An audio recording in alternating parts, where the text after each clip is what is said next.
Hello everybody, welcome to our live today. I'm so happy to see you and happy to have you here. It is always just such a wonderful chance for me to connect with you and hopefully lend a little bit of encouragement and maybe some insight into what can help along this journey. I know it can get a little bit hairy-carry sometimes when you're on a healing journey, and sometimes you just need to know somebody's out there and that they've been through it or they're going through it now. It's just nice to know you're not alone, because that's the thing.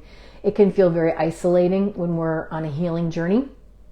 So I just want to let you know I'm here. And there's over 500 people who are in this group alone who are here too. So we have each other, which is amazing. And so anyway, it's always an honor for me, because I feel so blessed and so fortunate that I have been through some pretty rough times.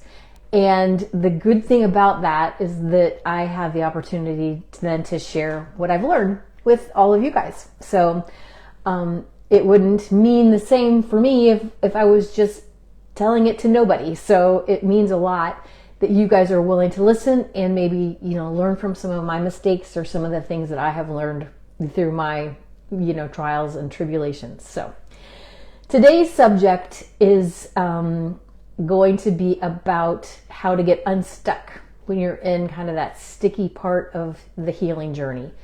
I know from my own experience, I definitely started feeling it probably around a year into my journey.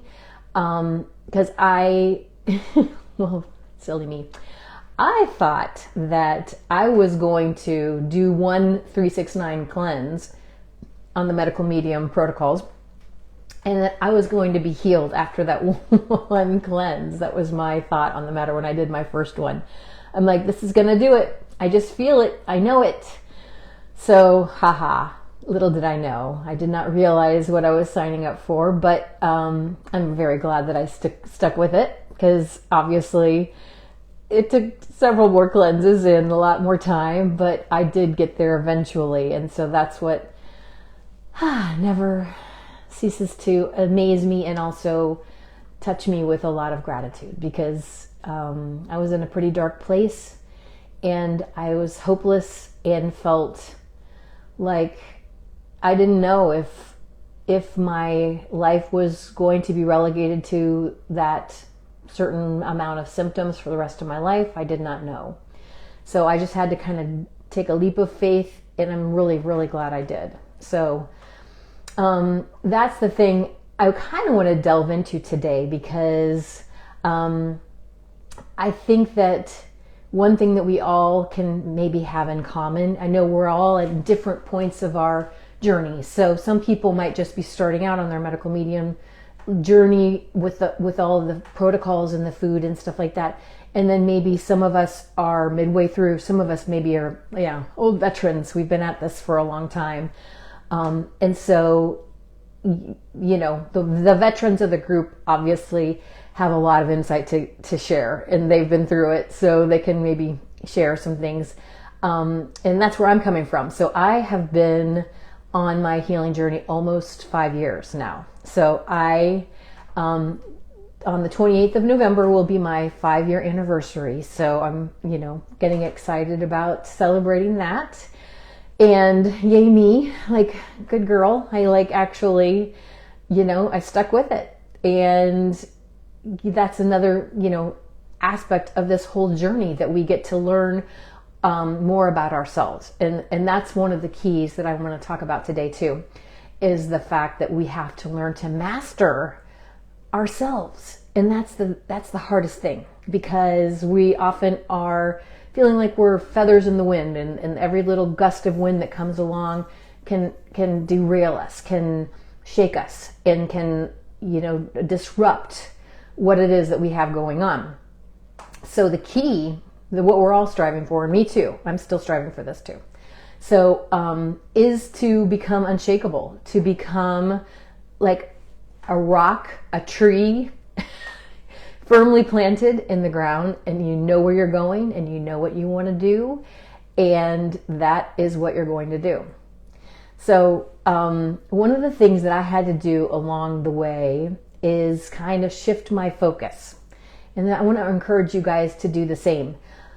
So when I first started my journey, I had so many symptoms. And I was like, I don't even know where to begin. And I don't know, it was almost like my brain was so jumbled because I had brain fog as well as like so many symptoms happening at once that I couldn't even process them all. Honestly, it's funny because when some of them started falling off, then I was recognizing that, oh, okay, I have these other symptoms too.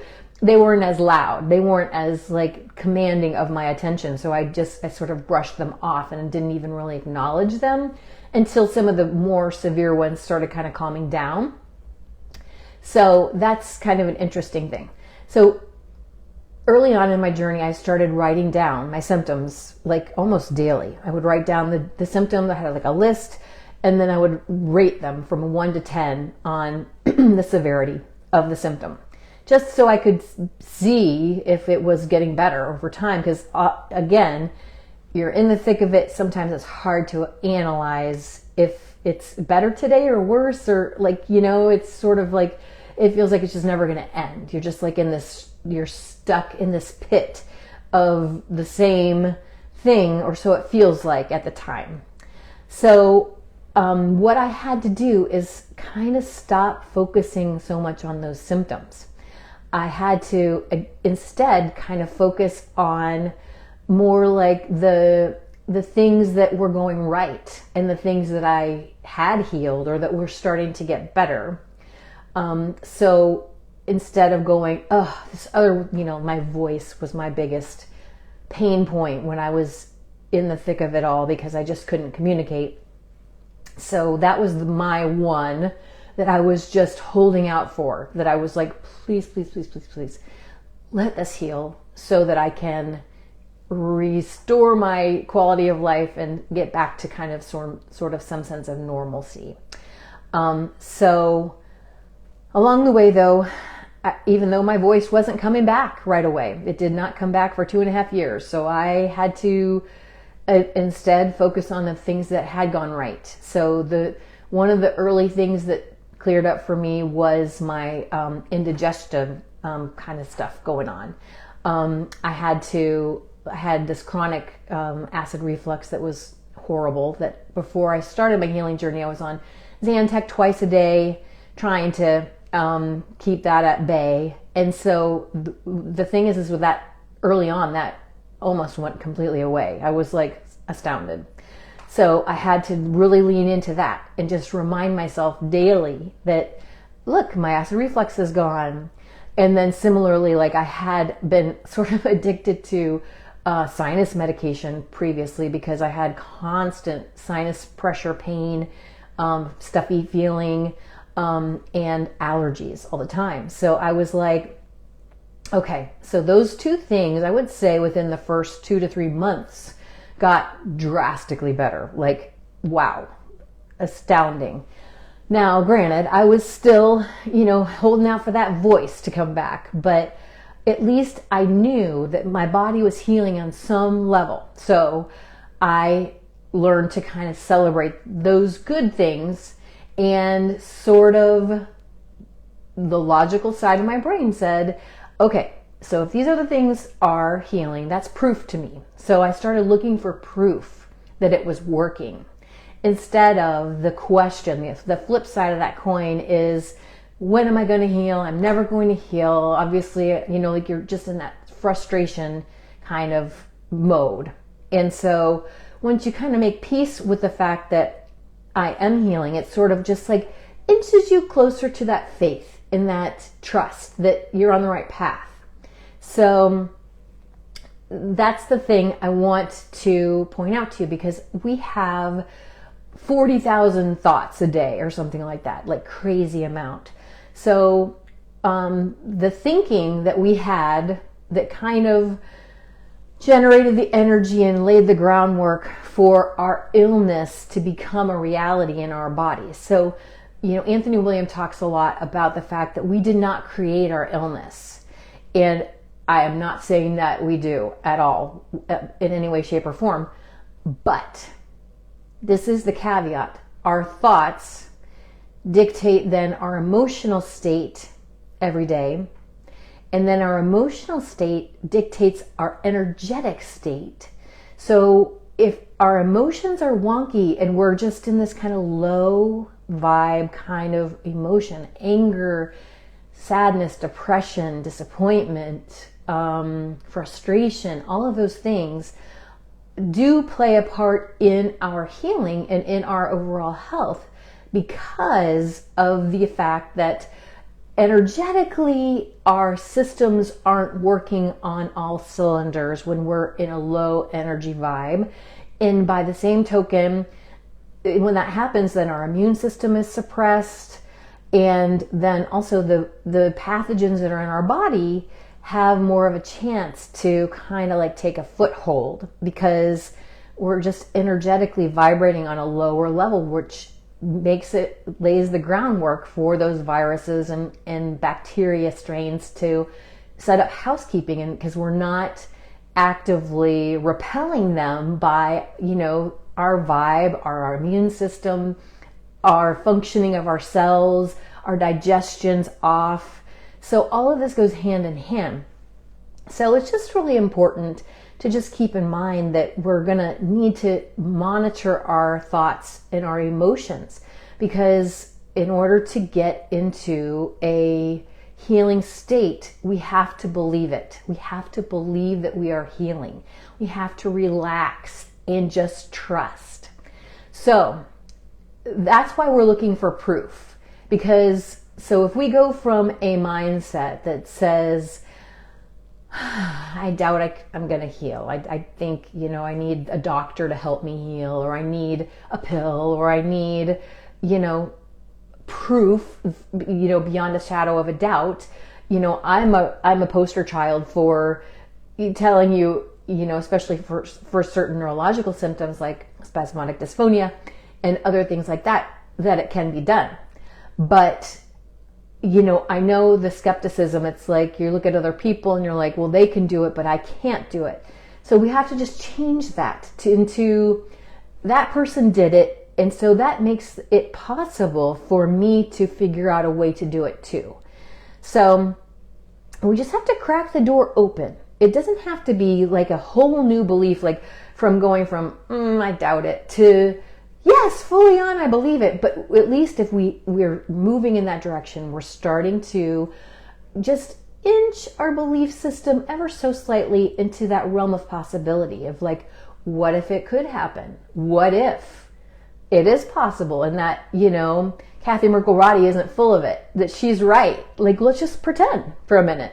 I think that's one of the things that I had kind of going for me coming into this journey, is that I was in my past life, I was a singer, actress, entertainer.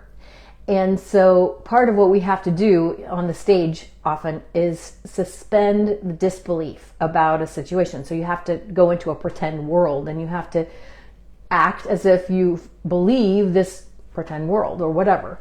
So I just sort of use that same idea of, okay, so this is a potential possibility that could be true. And I have no reason to believe that it's not true. I have all these thoughts in my mind going, oh, come on, it's BS, all that's woo-woo stuff. That how I've not seen anyone who's healed their stuff, the things that I was dealing with. Whatever. I could have thrown in a million negative things, but instead I chose to lean into the positive of the possibility. So in that possibility, then there becomes like this whole arsenal of thoughts and mantras, affirmations, just thoughts and things that we can cling on to, that become our tools, that become our structure of our day. So we're thinking, okay, healing is possible. So what would I say to myself if I firmly believe that healing is possible? I would say, yes, that celery juice is important. I would say, yes, taking time for myself to heal is a worthwhile endeavor. Taking a nap today because I'm feeling tired, or, there's so many activities that we do throughout the day, and we make choices, every second, really, because we're thinking, we have control over our minds, and we're thinking thoughts, we control those, and then those thoughts spur on the actions that we wind up doing.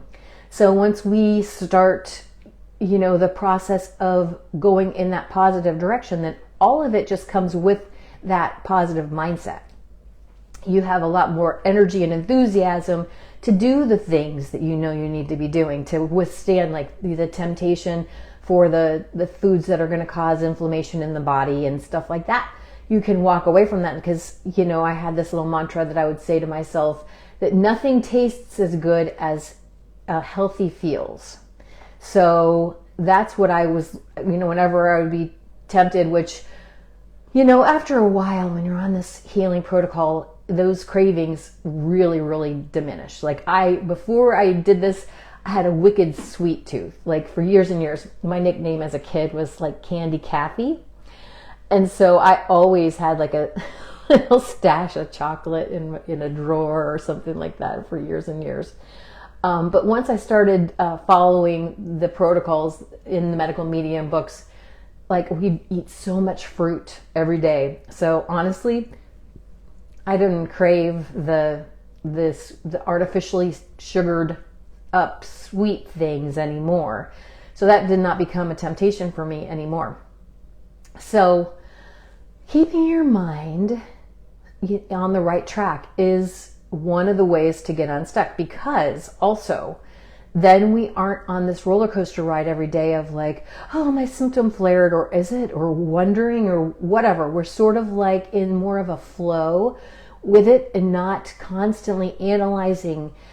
Our brains have been traumatized by, whatever happened prior to getting sick was one kind of trauma that then kind of lowered our immune system so that we're susceptible to the invaders, the pathogens, and the other toxins. We're at a weakened state from an energetic level. Then those other things came into play and became more of the drivers of our health at that moment.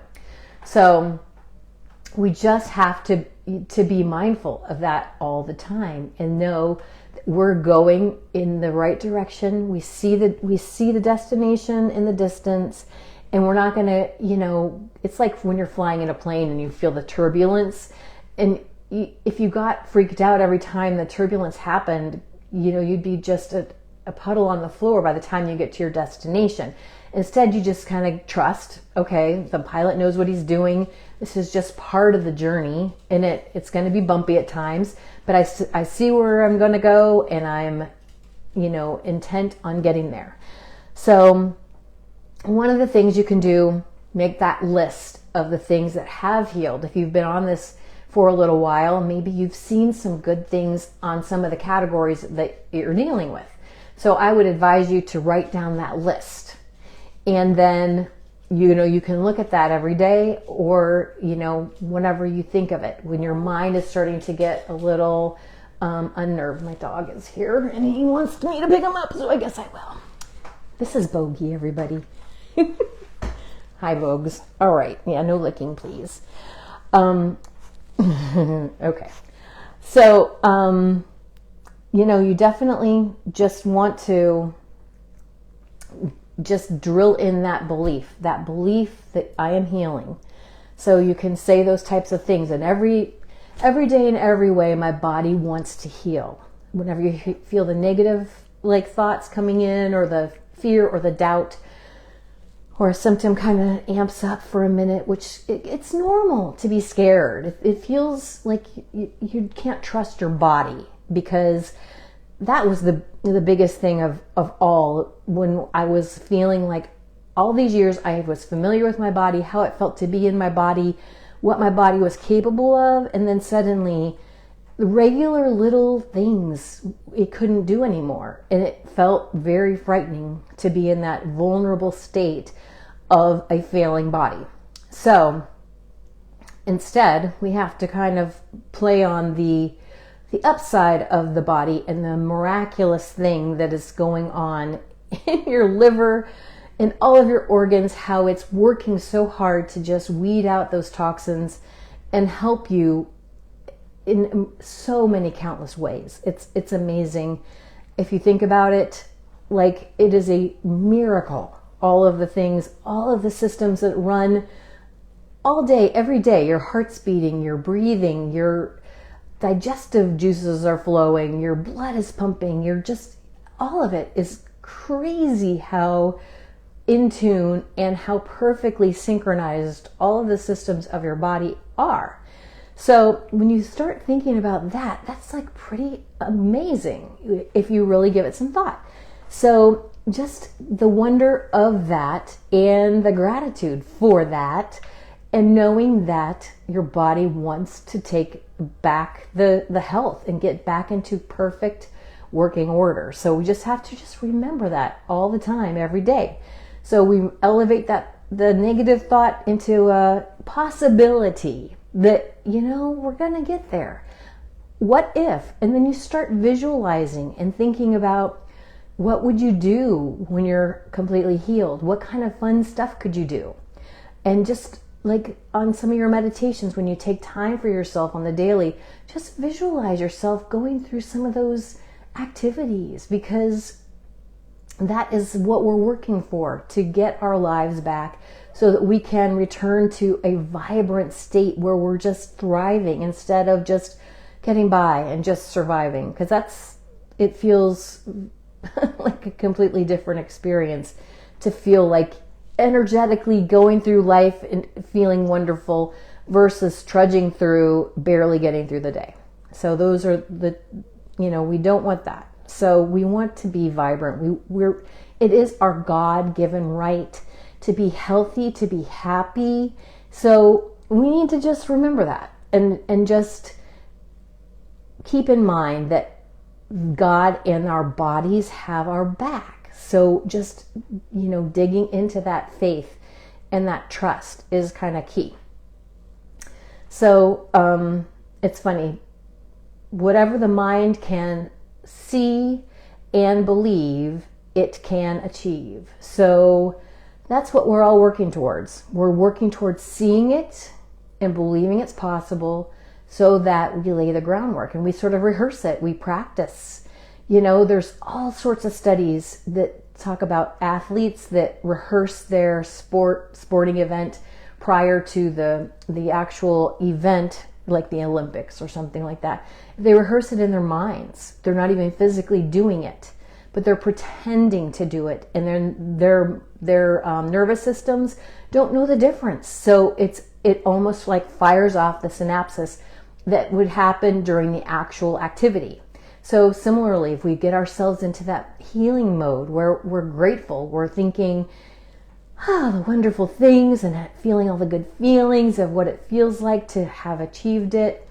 And then we just kind of go, okay, it's coming, it's coming. So when we know it's coming, we don't have to be waiting and wondering and being so impatient, because we know it's coming. It's a different feeling about it when if you got a check coming in the mail, let's say, and you're just like looking at the mailbox and you're like, okay, it's not there yet, but it's coming the next day. You're just sort of have that anticipation and that good feeling about it versus, oh, no check is ever showing up, which, then probably not.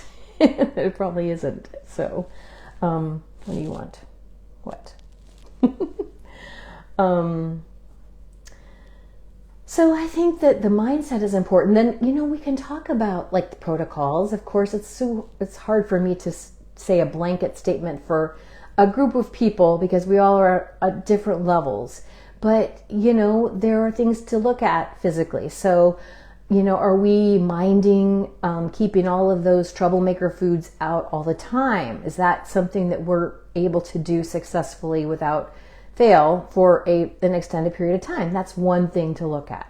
Another thing is, how much hydration are we getting?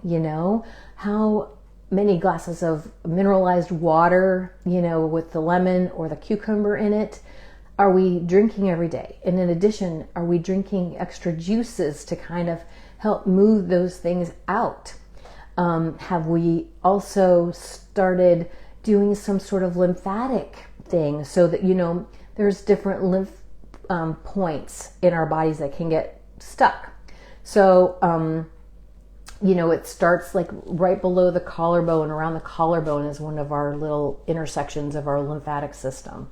And then behind our ear, like there's like another highway there that like kind of, where a bunch of lymph nodes come together and we can unclog it there. And then into our pectoral and our armpit area. And then down our front of our body around our belly button. And then in the creases of our legs, groin area. That's another kind of like a point where it can get some blockages. And then behind our knees also is another lymphatic area where you can kind of start moving things through. So, are you doing some rebounding, some exercise that kind of gets that lymphatic system moving, because it gets stagnant. We don't have a pump for the lymph system like the heart has to pump the blood. On the lymphatic system, it just relies on our physical movement. So that's what we want to try and do a little bit of every day if you feel up to it. Trying to do a little physical movement. The rebounding is fantastic. But if you don't have a rebounder, that's okay. You can even get a little one of those exercise balls and kind of just bounce on that. Or, you can just do a little dance and jump around in your living room. So, all of it kind of does the trick. So that's another thing, to kind of help move the needle, because there's a lot. This is a whole mind, body, spirit experience. So we have to come at it from all the directions. And so, and some other things we can do. So if you've been on this journey for a long time and you haven't tried some periods of time without salt and fat, you might think about doing that, because that will accelerate the detox process as well. Of course, increasing the amount of raw foods is another way to up the intensity level on the detox. So if you go more all raw, then your body is at a higher level of detox at that point.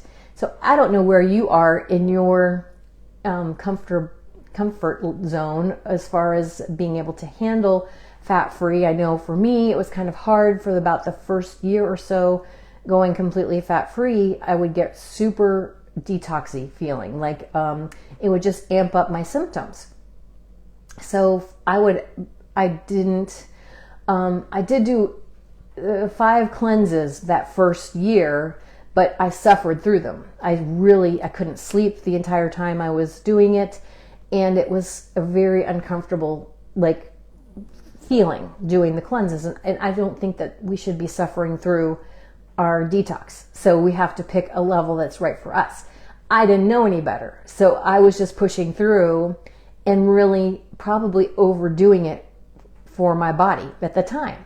But then later on, I was able to do that. And then I did several simplified cleanses, which is a great, gentle way to do it. You don't have to jump into an original 369 right off the bat. As a matter of fact, I would not recommend that for someone new on these protocols. You just want to do it gradually and little by little. Another way we can amp up the intensity of our detox or our healing is by supplements. So, if you're not taking a lot of supplements, you can begin just adding some in. Or if you're already taking some, then you can begin maybe upping the dosages depending on, the amount that you're comfortable with. And, of course, I always recommend checking all that stuff with your doctor. That's always important. But that's another lever we can pull. So there are so many things that we can do to kind of move the needle forward. But generally speaking, our liver and our bodies have their own time frame. So really and truly, we have to kind of let go a little bit and allow those organs to dictate what is the right way to go to maintain our health and not overly poison us by releasing too many toxins at once. So that is all such important stuff. So I'm going to actually open it up. If you guys want to, if you have any questions, please feel free to ask. I'm happy to address anything that I might not have, talked about. But, just reframing this whole journey into more of a journey of self-love than anything else. Because when we're making the juices, doing the stuff in the kitchen for ourselves, making everything from scratch, it is a labor of love. So if you think of it in terms of, look what I get to give to myself today, versus the mindset of, I'm in the kitchen all day, or, I'm over it. That kind of energy, you can fall into it for sure, because it's a lot. I'm not saying that it's not. I'm just saying, though, how fortunate we know what to do to bring our bodies back into health. So, I mean, that's a pretty big advantage that we have on our side, just knowing what to do. So that's one of the things. And, just giving yourself self-love in all the categories, not only just the nutrition and the food that you're feeding, but, just be kind to yourself with the way you're talking to yourself. You're doing great work. Acknowledge that. You're trying. That's the thing. In this healing journey, you don't have to be perfect. That's actually kind of like a horrible goal to go for, because we're never going to achieve it. And then we're just going to feel bad about everything all the time. And that's no way to feel. That's, again, not helping us move forward in our healing. So if we can just remember that, you know what? I'm a badass for doing this. I am like a cut above the rest, because you know what? There's a lot of people that would not take the time and energy to do it. And so, already by being here, you guys are amazing. You're miraculous. You are special. So just, give yourself a pat on the back and acknowledge that, because that's pretty amazing. And you know what? You only have to be 1% better tomorrow than you were today. We just change 1% at a time. And if you're doing 1% better, then you're on the winning trajectory. So you're doing it right. So I'm so glad you guys joined me here today. Thank you so much. And please, comment below if you are watching this after the fact. Let me know what you think. Let me know if this was helpful, or if you got some good info out of it. And just, keep fighting the fight. You just gotta, it's the long game here. We're not playing a short sprint. We're on a marathon. So we just gotta stick with it and show up every day for ourselves. And all storms pass. So we're gonna get there eventually. We just gotta keep that destination in our sights. So I love you guys. We'll hopefully talk to you soon. Bye.